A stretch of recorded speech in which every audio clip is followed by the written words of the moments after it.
We live in an age of political polarization and preference bubbles, of economic change, rising threats, and a rapidly changing world. Canada needs to stay relevant. We need more smart conversations. We need to dive into critical issues and big ideas with passion and unrestrained optimism. I'm Erin O'Toole. Welcome to the Blue Skies Podcast. Welcome to Blue Skies. Today we have an exciting conversation about politics and demographics and a changing Canada. We'll be reciting from Statistics Canada's most recent national survey, the census, and talking about how younger voters will really be changing politics in Canada. We are very fortunate to be joined by one of the leading public commentators on these type of issues, a lawyer, an author, a journalist, a principal at Navigator Limited, a well-known commentator, an author of two books, Rescuing Canada's Right, A Blueprint for a Conservative Revolution, co-authored with Adam DeFalla, and The Right Path. Our guest today is Tasha Kheiriddin. And just off the top, Tasha, Rescuing Canada's Right, The Right Path, why are we always lost so much? All your books are about finding us in the wilderness, like we're a tribe that can't find its way sometimes. Is that a theme in your writing? It's an unintended theme, Erin. I wish it wasn't the case. The first book was written when the two parties were getting together, and it was asking them to get together. It was written over the span of time, and then they fought the election 2005, 2006 as the United Conservative Party, and they won. Actually, no, they didn't win. What am I saying? They didn't win. Coming back, we didn't get a majority. We got a minority government. But it was a time when there was a real sense of, oh my goodness, what's going to happen? Where are the Conservatives going to go? And this was the same kind of thing here. And it's been a whirlwind in a way, because we've gone, full circle from having, 9 years under Stephen Harper to then now almost 7 years in the wilderness again, and soul searching again as to what's the formula. We've had so many elections in those 7 years. That's, I think, why the sense of what do we do now is impelled me to write the second book. And then, of course, there was a leadership that happened out of the blue while I was writing the book, in the middle of it. And so a lot's gone on for the Conservatives in the last 2 decades. But yes, again, we are trying to find our way. Yeah, I've noticed a lot has gone on in the last couple of years. Yeah, I had a front row seat for it. And so for context, just for people tuning in or listening, we're recording this the day after the by-election in Mississauga Lakeshore. Obviously, Conservatives are a little bit disappointed, but by-elections really don't tell the full story. But that will continue these conversations about what is the right magic for the 905, what do we need to do. That's really not what we're going to talk about today. We are going to talk about elements of your book, and you can hold it up, The Right Path. Yes, here it is. There you go. My second child. There you go. That's right. And you're a mom, principal at Navigator, one of the 100 most powerful women from a ranking list a few years ago. You're someone that has the ability, and a Quebecer who's lived in other parts of the country. You have a really strong ability to look at the big picture and then point out things that a lot of Canadians may not be paying attention to. And this is what I want to dive into with you, this demographic change, because you've talked about it. It's in your book.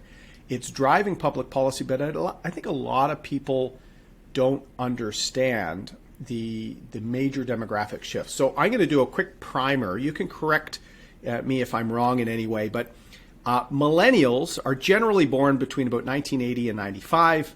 That puts them in their mid-20s to mid-30s to almost 40.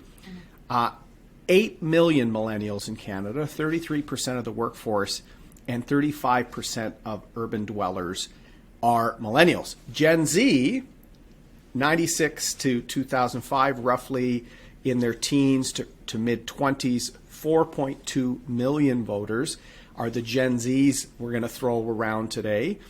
And you and I are Xers, the kind of forgotten Gen X. But we're about 7 million voters right now, but already being eclipsed by the people behind us, millennials. Do I have that sort of landscape right so people know what we're talking about? You do. It's a lot of numbers. And in fact, it's interesting because this is the elections where it's starting to turn in terms of who are going to be the major voting blocks. I mean, traditionally we think, oh, older people vote, right?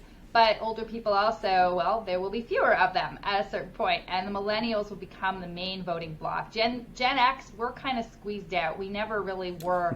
We weren't the boomers. You know, they were the dominant ones.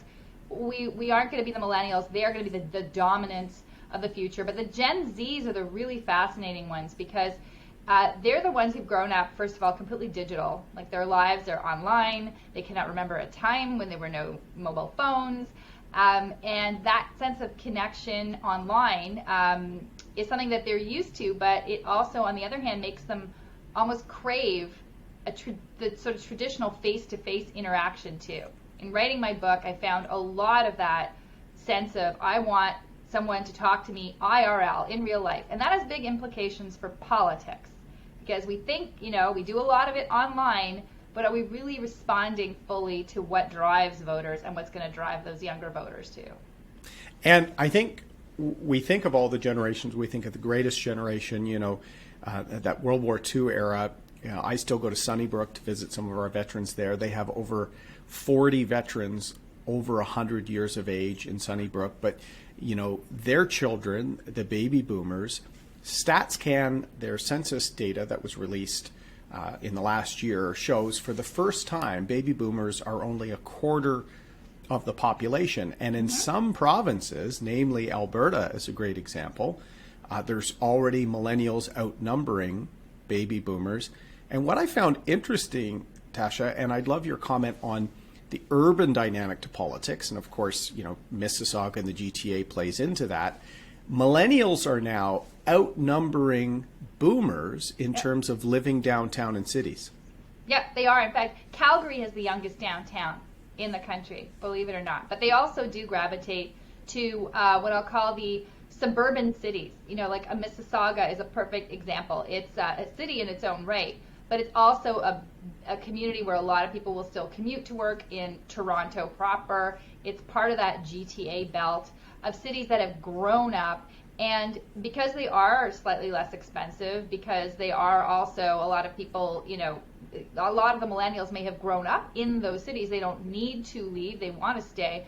So you end up with a situation of a lot of, in Mississauga's case, for example, lots of condos, which you associate with, you know, that's a downtown Toronto thing. Oh no, Mississauga is a city of condos, but also a city of the single family home. So it's really, it's one of those communities that is, it's not as urban as Toronto in its attitudes, but it is definitely not, you know, purely suburban either. So for conservatives, it's interesting to tackle that politically because, you know, conservatives have kind of abandoned a lot of the urban centers, and we get into that if you want. You know, it's been to their peril, but now you're finding the 905s are becoming increasingly urban too. And so tackling that vote is going to be, they really have to understand what's driving those voters and the attitudes that turn them on and turn them off as well. And in some ways, in your view, do you find that not only this growing power or strength of the millennial vote is compounding the rural-urban dynamic for conservatives too? So there's more millennials with some of their proclivities, and we'll get into some specific issues in a moment to break it down. But you're having a urban and suburban or ex-urban area being more centrist, maybe even more left, larger, and they're leaving rural areas. So rural areas are becoming more conservative as the cities may be becoming more moderate. Is that a fair simplification? Yeah, it's not simply the rural and urban. What you're seeing is something that actually Stephen Harper described in a book he wrote about conservatism and populism, which is the somewheres versus anywheres. Somewheres are people who can rather work anywhere. Some anywheres are people who can work anywhere. They can go, for example, to Dubai and work there. They are professionals who can take their laptop and go to cottage country and work there. They are generally more educated. A lot of them are in this millennial cohort, the first sort of cohort that also grew up with this, you know, you must be a global citizen of the world kind of attitude, concerned about global issues like climate change, global. It's sort of this picture of the world's your oyster. And if you have the right tools and skills, you can take advantage of that. Somewheres are people who are rooted to place. And this is a variety of people. It means that your skills are not as transferable, or you depend on something that is local. The local, canning plant, fish plant, auto plant. That's where you worked, and when it closes, your town is affected by that. You are directly affected. You cannot transfer out to somewhere else. Indigenous people in Canada also very rooted to place because of our system of Indigenous reserves. That is something that is a systemic issue that also ties people to community where there may not be as many opportunities. And finally, though, there's within the millennials, there are people also, a cohort of millennials who don't have transferable skills. They may also live in more urban or suburban areas. They do live there, but they cannot have the mobility and the socioeconomic mobility that people who are the anywheres can. And there's a sense of resentment that has built up over time that the Conservative Party also mines somewhat, resentment of elites. And those anywheres are considered elites, even though they may not be rich, they may not be, it's just a sense that they come from a different perspective on the world, and the somewheres feel that they are looked down on. And that is a dangerous thing. It's a populist, it's been used before in history. And you couple that with, the sort of angry young person stereotype that some people use, this could be a very toxic thing. And I think it's not a place where our politics should go. I think it should help lift people up, not simply, demonize people who have certain advantages. Yeah, I like the fact you broke it down using Harper's Somewhere Anywhere. I used to say often that the Liberals thought that everyone in Canada could just take a laptop to Starbucks and do their job, right? It's that right. It's that anywhere, and it's not just the elites. I know a lot of Canadians. The first Canadians that were vaccinated during the pandemic were the ones all working out of Florida that went and got vaccinated, right? But you're really talking, if you're just building public policy based on those people, it's multiplying the sense of isolation or disenfranchisement, that the somewheres may have.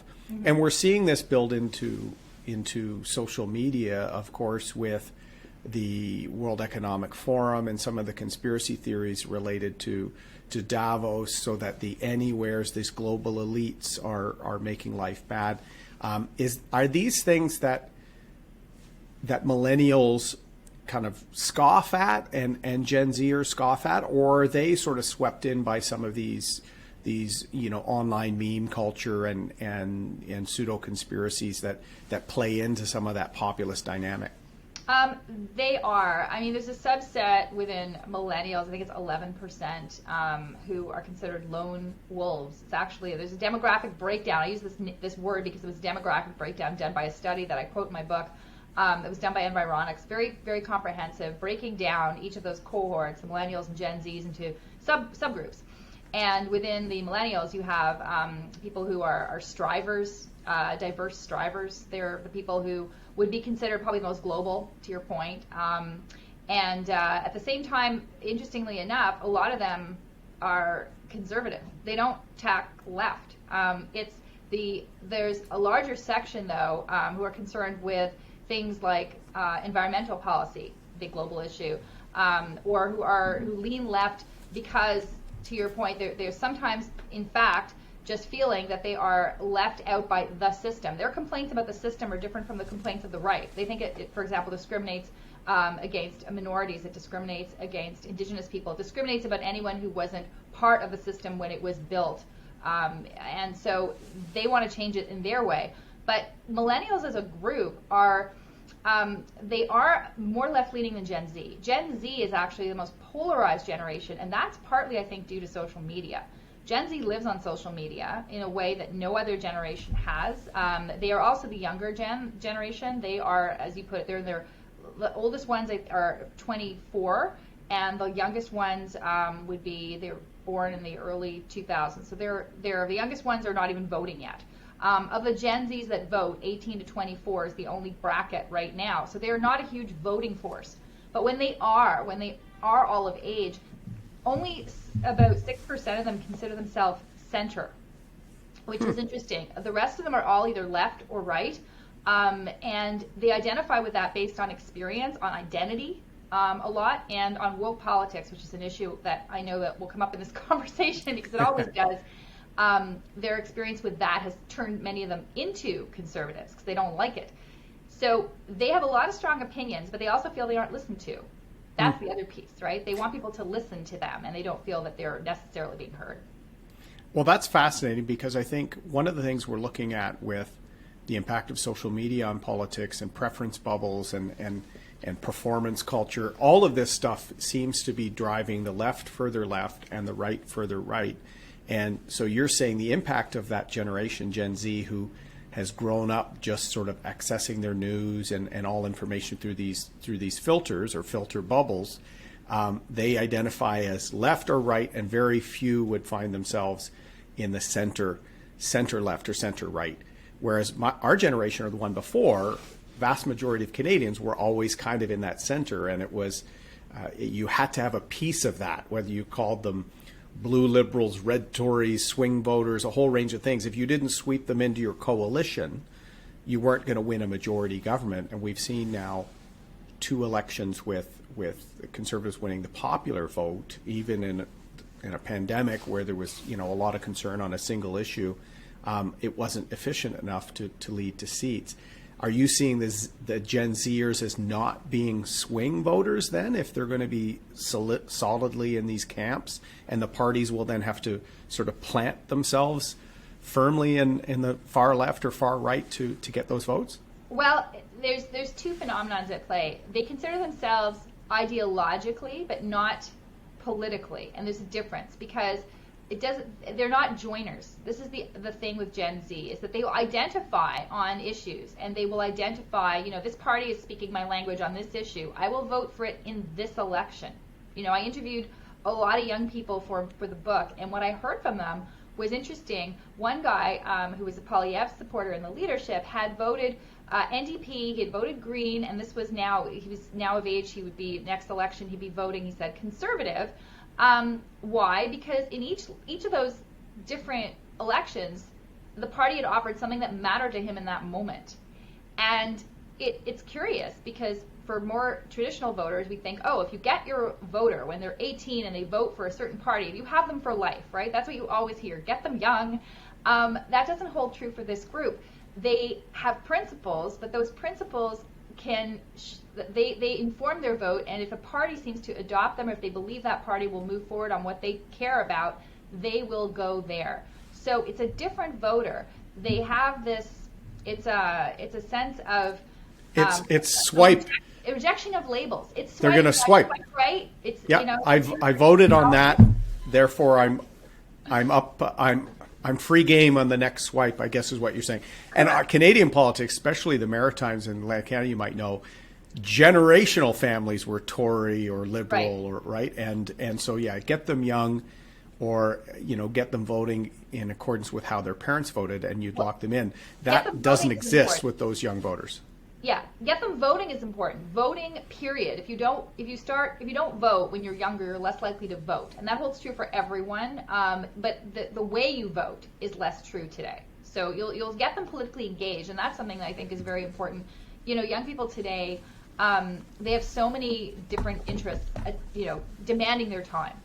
And so politics has sort of fallen off the list in some ways. They can be involved in activism for save the whales, or reduce greenhouse gases, or fight woke culture on campus. You don't have to join a political party to do that. So political parties are fighting for space, and we're seeing declining memberships in political parties over time because I think there's just so much on offer, and because young people, like I said, they don't want to be tied down by a label that then haunts them for life. They'd rather be a bit of a free agent. It's the Putnam thesis, bowling alone. There's no bowling leagues, no one's joining things, people don't belong. Yeah. I guess you could dovetail with that the decline in trust in institutions, right? If people aren't belonging to things, if they don't feel a kinship with an institution, they won't stand up to fix it or improve it. They'll be willing to just swipe and get rid of it.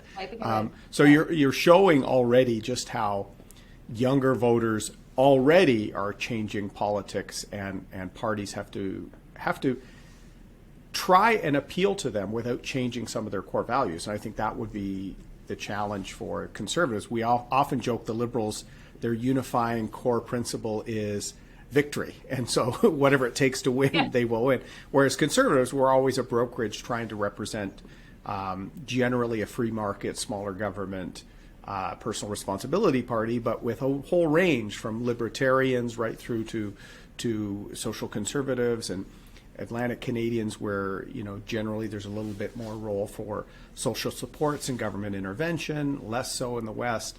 Prairie populists, it's much harder for a party with a brokerage approach to start making sure we're not forgetting to talk to these voters. And was that one of the driving forces for you writing The Right Path, was to make sure that we were paying attention to these trends? Yes, 100%. I identified 3 groups in the book that the Conservatives need to get, so to speak, in order to form government down the road, because they are the growing groups in Canada. And those are the New Canadians, the immigrant vote, urban Canadians, because increasingly we're becoming a country of cities, as I put it. And the third is the next generations, because eventually, as you put it, they're already a larger percentage of the population are millennials than boomers. So they are going to be the dominant voting bloc. So what makes them tick? What are they looking for? How do their views dovetail with conservative principles? And there is a lot of dovetailing. There is a lot of opportunity for some of the stuff that conservatives actually forgotten, interestingly enough. Conservatism at its root, when Edmund Burke thought it up essentially in 1789, or the genesis of it was a reaction to the French Revolution, and it was a sense of we need to have incremental change. Wholesale throwing things out is not a good idea. Too many heads roll. It's too destructive, and you have to hew to tradition, but don't be trapped by it. But look to the past for guidance for the future. And so this more moderate approach, actually, a lot of millennials are, and Gen Zs as well, do feel overwhelmed by the change that has taken place, the change in technology, the change in the workplace, all these things. There's a lot to cope with. And what you're finding is that they don't completely reject what was. In fact, just as an aside, there's an entire type of decorating style called Grand Millennial. It's basically what your grandmother would have, doilies and chintz and prints, and there's a hearkening to tradition and this sort of a comfort in things that were of another time. It's very curious, but it actually makes sense when you think about all the flux they deal with. So for politics, one of the traditions of conservatism is local matters, right? Mm-hmm. Politics, government closest to the people. And a lot of young people really see that. They want a sense of community. Like I said, they don't want to just live online. It is a myth that they do that. They get a lot of information that way. But if you want to engage them politically, if you want to engage them socially, it is in the community. It is face-to-face. They crave that connection. They're also very concerned about mental health. It's a big one, which partly also I think is a result of being online too much. But mental health and knowing a party that cares about mental health is something that is important to them. Well, conservatism actually is concerned originally as well about more than simply economics. We're not just the party of Adam Smith at all. Edmund Burke wrote about the importance of beauty, of culture, of aesthetics, of joy in life, essentially, from things around you. And cultivating that, young people like to curate their lives. They like to have an environment that speaks to them. It's part of what keeps them well and sane. And conservatives actually buy into that too. So there's a lot of stuff that could be mined to attract voters that isn't really on the agenda right now. Well, I knew this was going to be a great conversation on so many levels. We both have teenage daughters, and I've now learned a new term, Grand Millennial and Gen Z design. I'm blown away by my daughter. She's 16, her interest in records, and she's getting a record player. And when I look at some of the jean styles and things coming back, so there is that appreciation for what came before with the modern twist. And as you said, that is essentially Burkean type conservatism, where you don't completely throw out the past, you respect institutions. And on the mental health front, I've talked about the little platoons approach with Burke, where it shouldn't just be the state being the answer. It should be nonprofit groups, faith groups, neighborhood associations stepping up. And that's usually what we saw happening through the pandemic, where Rotary clubs were making sure elderly people were visited and had food. David Cameron had an initiative that I don't think he maximized called Big Society, which was essentially trying to reinstill that community sense of solving a problem locally before going to Westminster or Ottawa for a top-down national program for something, right? You think that kind of style, the localism, the empowerment politics could really be a way that Conservatives could appeal to these voters on economic, social, a whole range of grounds? Yeah, I think style is one of the important things, and we forget that. We assume that, okay, we'll talk to them in the way that the medium is the message kind of thing. Oh, they're on TikTok, so let's just make a bunch of TikToks. Well, you know what? Jagmeet Singh tried TikTok for the election. It didn't work out for him, and you would have thought, stereotypically, young voters are left wing, they'll be excited by this. Didn't raise his numbers. So I'm not convinced that that is the be-all, end-all of politics. Yes, you send your message out, but the real connection and the deep appreciation for it is a one-to-one thing. And I think that young people also, they want to feel like they're making a difference. This is not new.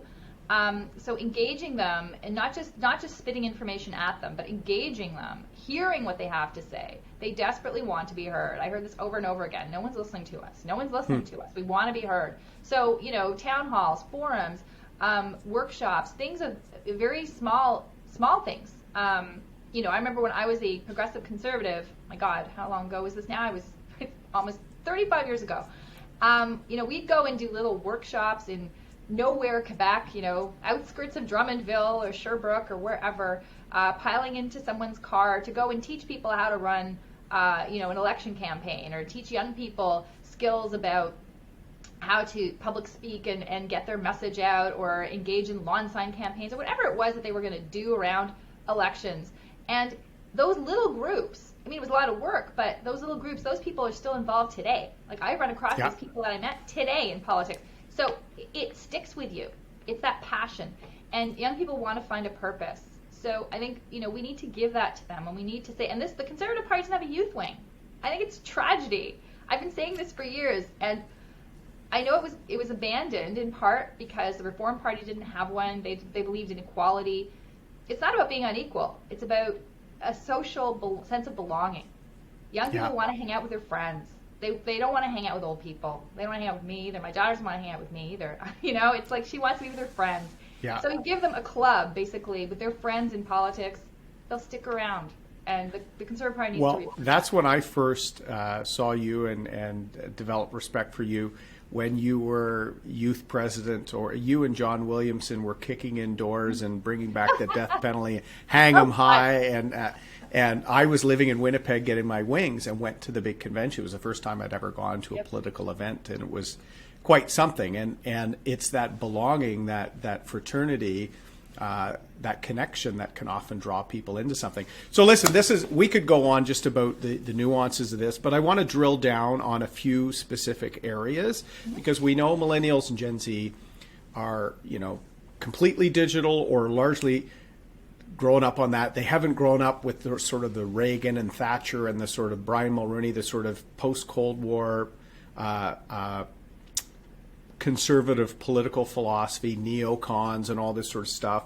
They're much more attuned to specific issues. And so I want to break down ones that are going to change politics because they're going to demand change. And the first one is housing. And last summer, a Leger poll came out and said that 1 in 4 millennials have already determined that they will likely never own a home in their lifetime. Is that an issue where millennials will demand complete change? And we've seen Pierre talking and doing some good videos on that.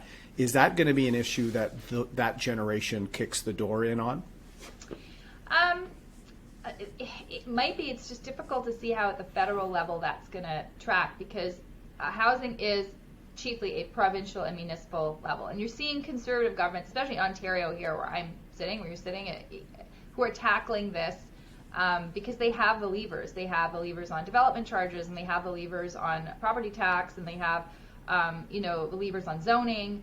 So for the federal government to say and to appeal to young voters and say, we're going to solve the housing crisis for you, or it's kind of, it doesn't actually, you can't, because unless you get those lower levels of government to do it, it will not be. I think that young people, and I don't want to be critical here too, is there is also a sense of impatience among young people, is that, I should be able to own a house now. I should be able to do this now. The reality is a lot of people still live with their parents, or a lot of people could not buy a home until they were older, or in their 30s or in their 40s in some cases. And I think home ownership in Canada is 70%, if I'm not mistaken, or roughly. We're actually very high for the world. So if a quarter of us don't buy a home, we're not much different, I think, than we are currently. So I think housing is a crisis now. I do think it's an issue young people are talking about. But I think offering them false solutions is not necessarily gonna pan out, because they're gonna say, well, it's still not fixed. Why haven't you fixed it? I think what you can do, though, federally, obviously interest rates, which are not the purview of the government, it's the Bank of Canada, right, affects very much your ability to buy a home. So I think that is gonna, when that shifts again and goes lower, I think this issue, in part, will also, it will mitigate the impact that we're seeing now. But there is no quick fix. The answer is there's no quick fix to that. Or we have to let me throw something at you that you may have missed, because it was the centerpiece to my first leadership race when I came third back in 2017. I proposed changing the tax structure for young people. I probably should have brought it up again, but it was called Generation Kickstart, and it was changing the basic personal exemption for your first 5 years out of school to essentially let you do a couple of things, either pay off debt. It really came from debt and housing back at the time, and it also had the ability to lure people back, because you had the ability to use up that 5 years of tax room. So if you were luring some people that went to the States, they would still have the ability to have a larger sort of personal exemption for a number of years. Could we, because the boomer generation is leaving massive historic levels of debt, a housing crisis for younger people in terms of affordability, would there not be some sort of public interest in saying things aren't the same for these generations starting out, so we should probably change the system to accommodate them? Yeah, I think we have to be careful too what generations within the generation to not homogenize it. So there's a group of young, if you're going to talk Gen Z, for example, the university Gen Z, the student Gen Z, and then there's the working Gen Z. This holds true even for millennials. I mean, some people are still students into their millennial years, but it's mostly Generation Z.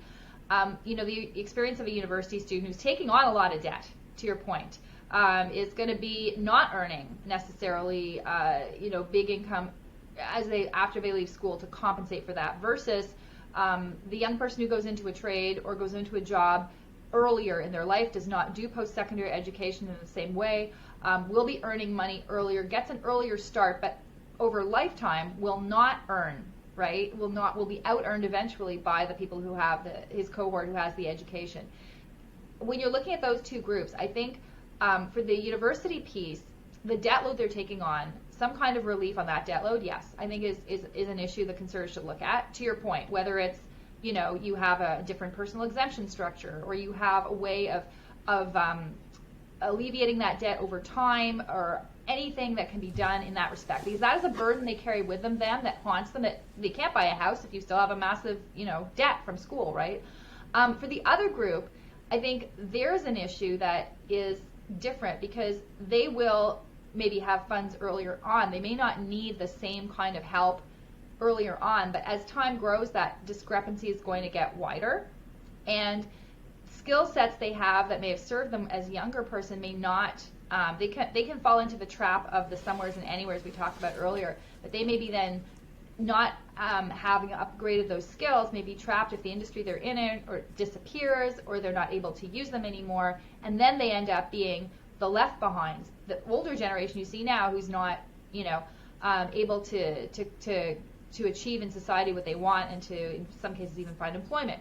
So I think for young people, that group there, they are more, in fact, when you look at what the Conservative Party is doing now, is they're appealing more to the group that's not in university, in a way. Mm-hmm. They're saying, because those are the young people who are striving, they're making money, they're doing stuff, but eventually over time, they're going to need maybe help down the road to upgrade skills, training, lifelong learning, this kind of culture that we really don't have in this country that we need more of.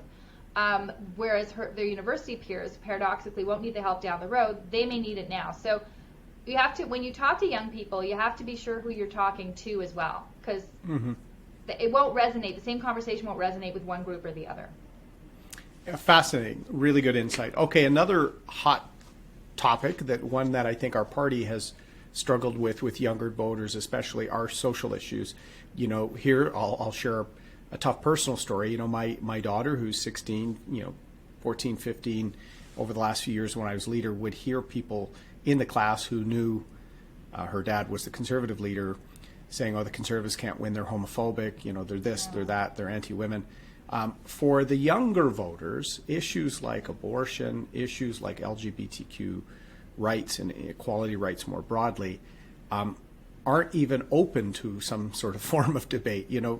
Xers, and certainly our parents' generation, they were the ones where they saw Pierre Trudeau decriminalize homosexuality, the Morgentaler decision. We learned all these things in our law school. This is almost ancient history to these voters.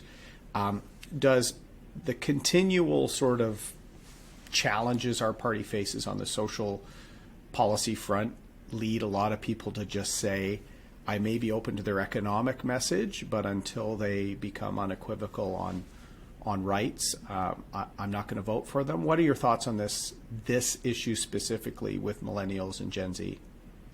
Short answer is yes, especially the urban Gen Z and millennials, and especially Gen Z.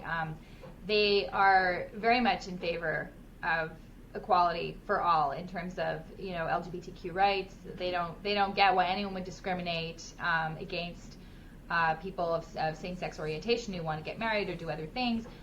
They have a more fluid concept of gender, and that's been, that's something that has been, and I don't know if a pendulum is going to swing on that as well. It's part of the woke conversation that we can have too, because I'm saving that for the end. Yeah, well, the thing is, it's not limited though to people who are woke in the sense of being more accepting or understanding of different people's points of view. It's kind of a live or let live attitude. It's like, okay, you are what you are, and that's fine. So don't restrict that. Government shouldn't be telling people what to do, but it shouldn't also be telling them what they can't do, as in, the pronouns conversation and all this, the woke piece, which we'll talk about. But when it comes to, abortion rights too, and that's just not even this young generation, but you look at certain parts of the country, like Quebec, for example, it's an issue that's considered settled. Other parts of the country, not necessarily as much. And you go to Alberta, Saskatchewan, there are pockets of voters who are very much in favor of revisiting and saying, okay, well, we should have a conversation around this. But young people tend to not see it that way. They tend to say, well, okay, the issue's done. Why is this even an issue, right? Yeah. And they see what's happening in the United States as well on abortion, and that ricochets up here, even though we have nothing to do with it. The restrictions on abortion there they feed the politics here. They feed that fear factor that liberals will use to say, oh, the Conservatives have a hidden agenda, et cetera, et cetera. Young people don't like hidden agendas. They like to know what they're dealing with. Yeah. So if you're not honest with them, if you're not upfront and genuine, that's another piece we haven't really talked about as much, but if you're not genuine on these issues, they will sense it, they will see it, and they will reject you. You have to, walk the walk, so to speak. So yeah, on those issues, the Conservative Party has to, I'd say, get with it, but it has to understand where young people are coming from, that those are not election issues. They are considered settled issues. Yeah, let me probe that a little bit then, because we look a bit at the Gen Z, particularly young men. Free speech becomes a real touchstone for them, and you see the sort of adoration of Elon Musk and things like this for absolutism on free speech and what's happening to Twitter, some good, some bad. No. There's a whole other show. But how do those younger voters square the right for somebody to bring up sex-selective abortion or some of these ways that people that have pro-life orientation want to advocate in Parliament? How do they square it off on issues they think are completely settled? Is the free speech, are they able to say, well, free speech doesn't mean we're ever going to do something there, but we have to respect a wide debate on issues? How do they square that circle? Because there is almost a free speech absolutism with some younger, particularly young men. I've noticed it when I've encountered them personally. How do they square that circle when these decisions on rights are long decided? Well, I can't speak for all of them. I mean, there are subsets. There are conservative young people who are very pro-life, for example, that, there's movement in this country too. There's some groups that are, but they generally are in the minority. They do not represent, and statistically you can see this, the mass of voters of really any age in our country, and certainly not the younger ones. But yeah, free speech and free speech on campus is a big thing. I think most the young people I've talked to were dead set against limits on speech, but at the same time, they know Canada has hate speech laws, so they know there are guardrails. So to them, it's like, okay, well, the guardrails are there, so we're good. Like, as long as you're not inciting a riot or encouraging someone to kill someone, why should I not be able to talk about anything? So they're open-minded in terms of conversation and the right of people to talk. At the same time, though, that when it comes to certain issues, they get turned off, especially when older people try and lecture them on it, right? It's a difference if they have a conversation among themselves versus someone shutting them down or telling them what to think who's from a different generation. And they're absorbing their news like none of them watch.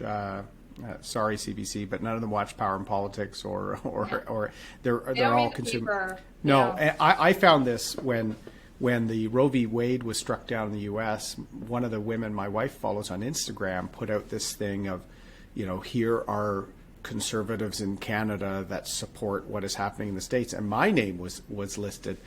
And I have a lot of wounds from being very, very clearly pro-choice and running in a national election on that. But this would go on Instagram, so people are being fed things not through normal news sources. I guess, the free speech and then the whole ability for people to not really see real journalism because of social media, that's going to compound the challenge for conservatives, I guess, to correct attacks against us, the sort of hidden agenda you were referring to earlier. Yeah, well, it does a few things. The social mediatization of news, it creates a situation where everyone's a journalist, so nobody's a journalist, right? If you're just putting out information that you got secondhand from someone or you cribbed from someone's feed, you're not a journalist. You could be a spreader of misinformation. In fact, you're just, it really comes down almost to your opinion as to what you think the truth is. It might sound weird, but it's what people think. Everyone has their own truth in the end. It's disheartening. As a former journalist, I look at this, and as someone who continues to write actually in the Post opinion column, I am very concerned because, it used to be that, there were gatekeepers on news for a reason. They were editors, editors, proofreaders, people who would call up sources and make sure that they weren't made up.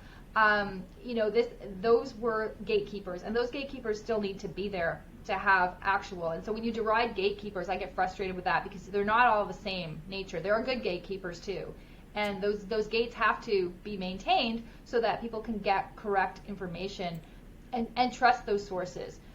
Young people are starting to curate and trust, and they will choose what sources they trust. They're getting more and more media savvy. I mean, I even look at my own daughter. Like, she's taught media literacy at school. They question this ad or this post and where's this from, and we have conversations too of you can't trust everything on the internet, and how do you know what's real and what's not. And the internet is forever, as I remind my kids, forever. So be very smart and responsible. Yes. Let me just, before you jump off again, the gatekeeper issue is a good one. We've seen the Twitter leaks lately that literally they had a little Slack channel where they decided who was going to be upgraded, who was going to be downgraded. So there is some merit to this kind of arbitrary, maybe we get into the whole woke thing now, this arbitrary norms being set by maybe a few people in the social media giants, this sort of stuff. Is that causing this kind of massive sort of move left for the millennial generation? Like one stat I got from Stats Canada, 62% of millennials say that Canada must lead on the environment. And more than that, 64% of millennials are already reducing their single-use plastic. You know, are we seeing some of these sort of almost symbolic woke gestures by the federal government to really appeal to that large cross-section of voters who are already practicing that, not using single-use plastic? Like, is the woke generation being defined by this millennial progressive push? Yeah, I don't know. I mean, environmentalism and wokeism are linked. I don't think it's just, wokeism is a bigger thing than that. It's really, it's like almost a reverse snobbery in a way. It's like, okay, we know better than you. It's an attitude that permeates. It's not just environmental, but it's people say, I know better than you what's right for you. And that could be, yes, you can't use a plastic bag. You must only use paper. Or nothing, I don't know. Carry your groceries in your hands. I mean, it gets to the point of ridiculousness, right? But it's that, and that is what people rebel. That's what young people rebel against. They're the ones who hate woke culture. I talked to a lot of them, and the single thing is they said, it's this attitude that we know better than you, and we will tell you what to do. And it's not just the government. It could be, university administrators. It could be, like you said, on social media. It could be people behind the scenes pulling strings and saying, oh, well, you shouldn't see this, or you shouldn't talk about this, or we know what's right or what's better. That attitude touches a lot of different aspects. The environmental piece, though, I will comment on that because young people generally have been, they are more environmentally conscious because it's been fed to them endlessly at school, in the news, everywhere they turn. And because I think young people also instinctively, they are more idealistic, they want a cause. And I mean, who doesn't love nature, animals? Like it's an easy one in a sense. And they're terrified, some of them terrified about, the stuff that the Greta Thunberg will talk about, like the world is going to end and we're all going to boil and we're going to die. And like, it's terrifying to some young people who don't have the capacity. I mean, if you tell a 6-year-old, that the sky is falling, they'll literally believe you, right? They don't have the logical capacity to distinguish, is this true or not? So a lot of the heavy stuff kids have been subjected to on these issues that they absorb, and they go online by themselves and they see it because the parents are, too busy and whatever, and that really affects them. It affects their mental health too. It's, I think, a real connection between the amount of information kids are subjected to or bombarded with and their mental health, because they just can't absorb it all. They can't take it all. Their brains are not ready to take it all in. And so I think that we do ourselves a disservice almost by overloading them with that. In fact, staying off the internet. Yeah. The advice that we should be giving, hard to do, but it's less is more. And we, especially in the pandemic, started hearing the terms like doom scrolling and it's just bad news. And on the environment, some of them we're seeing in 12 years, the world will pass a point and the human race is at risk. Like there becomes this over the top sensationalism that really does affect their mental health. We've seen it. But for conservatives, which have always struggled a bit on environmental issues, and what I tried to do, having seen the 2019 election, and the major thing in the 905 was this portrayal as conservatives as climate change deniers, was trying to come up with a free market, price on carbon, realistic plan. I'll take full responsibility for probably not rolling it out as cleanly as possible. But there was a lot of reluctance in our movement to even address this issue, let alone some in our movement, and there are loud voices in social media that don't even think climate change is a real issue. So how do you square that circle for these voters, the 8 million millennial voters now that have that 64% saying we should show some sort of leadership? How do conservatives meet that if we're still getting sort of caught in the crossfire from our own movement? Well, it's actually harkening back again to the principles of conservatism. I mean, in the word conservatism, there's a word, conserve, right? and conservatives were the individual environmentalists. I mean, Teddy Roosevelt, created parks in the United States. Was all about conserving the land for future generations, and he was a Republican. Margaret Thatcher, ironically, was the person who first sounded the alarm on climate change. Biggest conservative you'll find, right? I don't think she had any idea where the conversation would go, but she was the one who started that whole conversation going at the international level. And I think that conservatives have traditionally been concerned with the protection, because it goes back again to sort of heritage and conserving and protecting and being cautious about what you do. You don't just hurl yourself into the next technological void. You see how it's going to affect things. And I think that attitude, it's the attitude you bring to it. And I agree. I think, first of all, yes, environment's a big issue for millennials. In fact, statistically, a couple of the groups within the millennials, the subgroups that I referenced earlier, specifically one of the turnoffs for them from they're ready to be conservative, but the environment. It's an issue that they have trouble because they see the conservatives as not taking it seriously. So first thing is, yes, take it seriously, acknowledge there are issues, acknowledge the climate is changing, right? It is. It is. I mean, we have evidence from around the world that there are impacts from human activity, however you want to quantify it. I mean, it just makes logical sense. If you drag carbon out of the ground that's been there for millions and millennia, and then you release it into the atmosphere, you're going to have an impact on it, right? Nothing is neutral in our actions. So own that. Say, yes, fine, we've got to find a solution. Kind of stuff you propose, whether it is looking at some kind of carbon tax, not the one that the Liberals have right now, but some kind of way to incentivize through use of the private sector, through use of government measures, whatever, but incentivize people to change their behavior, not force them, but incentivize, so that they own it too. Yeah. And that ownership, I think, is a very conservative idea, and I think that that's something that we should look at.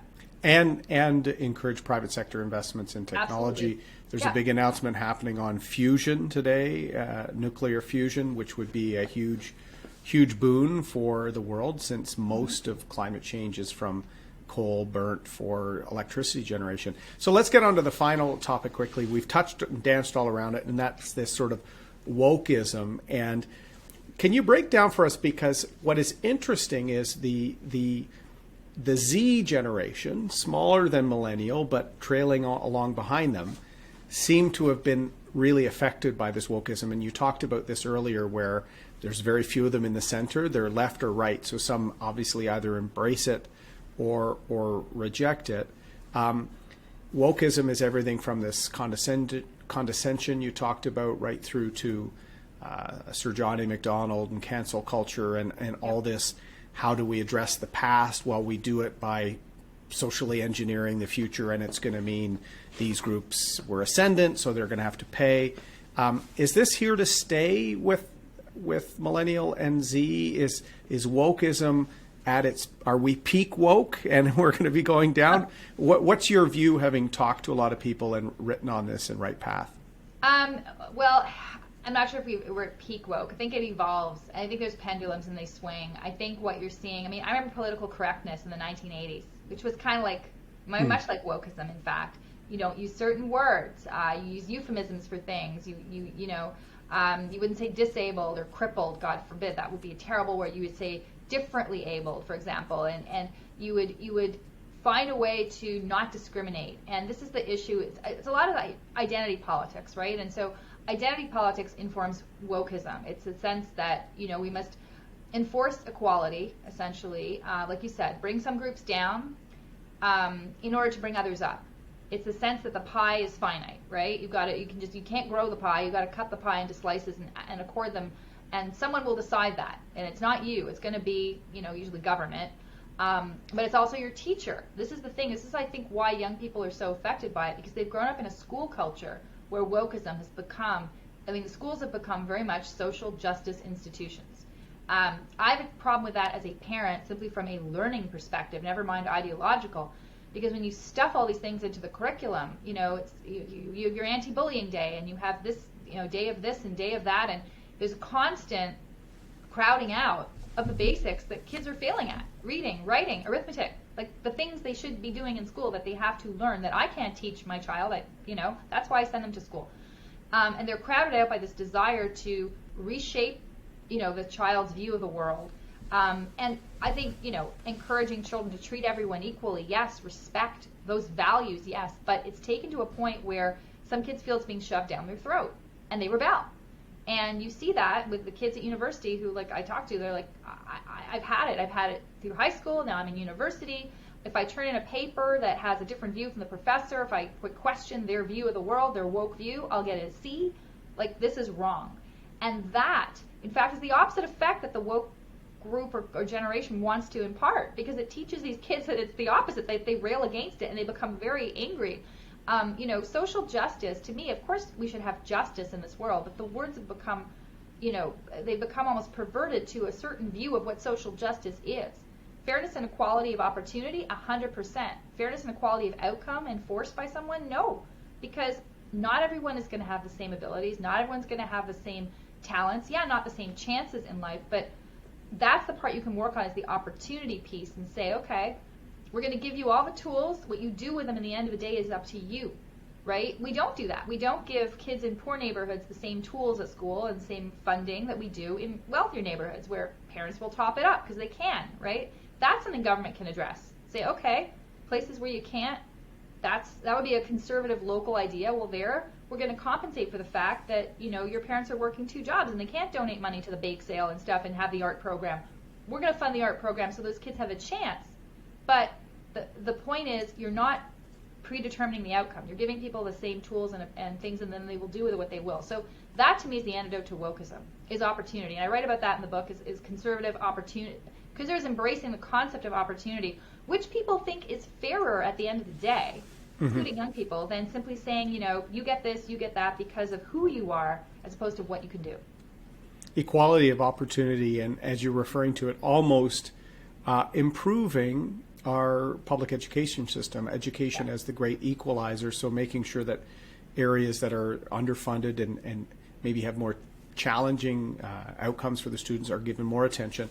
And this identity piece of sort of curriculum management and the inability to discuss issues. I've even heard students tell me about how even discussing certain things in class is considered toxic environment, and people will, like, universities especially should be, and the whole tenure structure is based on allowing proper, fulsome discussion, all viewpoints, hear the other side, this sort of thing. So I think making sure that education is not turned into this sort of woke incubator is something that I think conservatives could be a part of that discussion, and this millennial generation may be the one to start to make some of the reforms that maybe us Gen Xers haven't had time to do or haven't wanted to wade into.